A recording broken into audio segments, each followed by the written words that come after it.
Hi, hello, good morning students. Welcome to my channel Teach with Sheetal. Today we learn the grammar part, subject and a predicate.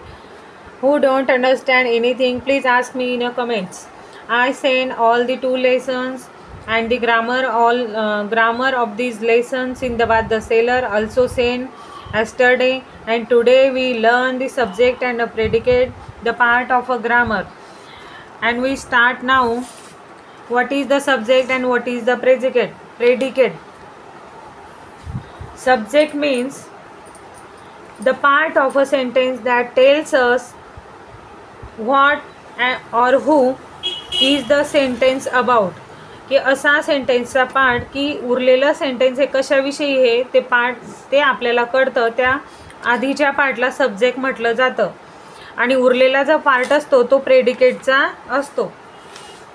Here I write the sentence. The dog bark at the strangers. The dog is the subject and dog bark at the strangers. Dog कुणावर भुंकतोय की एका स्ट्रेंजरवर, अनोळखी व्यक्तीवर dog भुंकत आहे. हे झालेलं आहे predicate आणि हे जे आहे द डॉग हे सब्जेक्ट झालेलं आहे. It is predicate and this is the subject. This is the subject of this predicate, and there is a lot of sentence I write here and your book also. Let's see here. The stars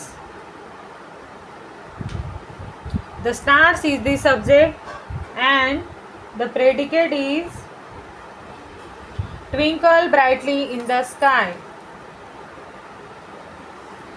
Twinkled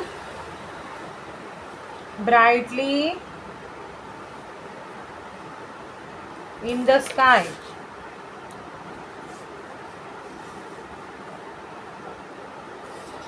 Students, listen here. The stars is the subject and the twinkle brightly in the sky is the predicate.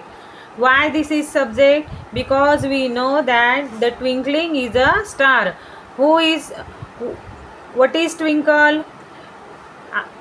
Sky मध्ये काय चमचम करताय? चांदण्या. and this is star is the subject and this sentence is the predicate. I think you understand this part, the subject and the predicate. I tell it again. What is mean by subject? The part of the sentence that tells us who or what the sentence is about is called the subject. की सेंटेन्सचा उरलेला पार्टविषयी आपल्याला जी information भेटते ती कुठून मिळते? सब्जेक्टकडून. In this sentence the dog is the subject and what is he doing? The dog bark at the stranger. Bark at the stranger is a predicate and this is the subject and the predicate part. And I given you the examples and in your book also many examples is here. The dogs bark at the stranger. The dog is the subject. The stars twinkle brightly in the sky. Akshay and Anju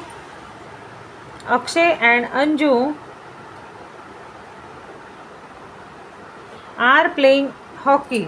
अक्षय आणि अंजू काय करताय? Hockey खेळतायत. आणि जेव्हा आपण असं म्हटलं की hockey खेळत आहे, कोण खेळत आहे आपल्याला माहीत नाही, म्हणजे आपल्याला ह्या खेळण्याविषयीची इन्फॉर्मेशन कुठून मिळाली आहे? अक्षय आणि अंजूकडून. सॉरी अक्षय आणि अनुज. म्हणून ह्या ज्या पार्टचा जो सब्जेक्ट आहे तो कोण झाला? अक्षय आणि Anuj.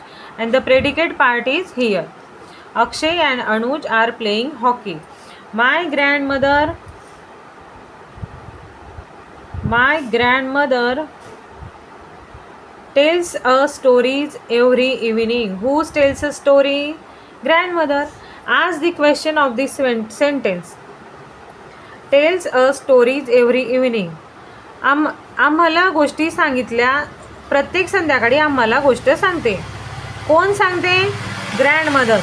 Here is the answer. If we ask the question in who or what, then you give answer my grandmother. Who tells story? My grandmother. So it's a subject and remaining is a predicate. I think you understand very well. And second example is a butterfly sat on a flower. Where is the butterfly sat on a flower? Who is sat on a flower? Butterfly. If we ask a question with what or who, then the answer is given butterfly. झाडावर फुलपाखरू बसतं. झाडावर कोण बसतं? फुलपाखरू. मग फुलपाखरू काय झालं? सब्जेक्ट. कारण आपल्याला क्वेश्चन विचारावा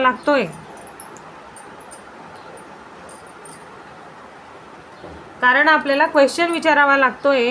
ह्या प्रेडिकेट काय दिलेलं आहे? सॅट ऑन अ फ्लावर. झाडावर बसतं. कोण बसतं? फुलपाखरू. म्हणजे फुलपाखरू ह्या सेंटेन्सचं झालेलं आहे subject and sat on a flower is a predicate. This is the part of subject and predicate. If you don't understand, ask me it in a comments.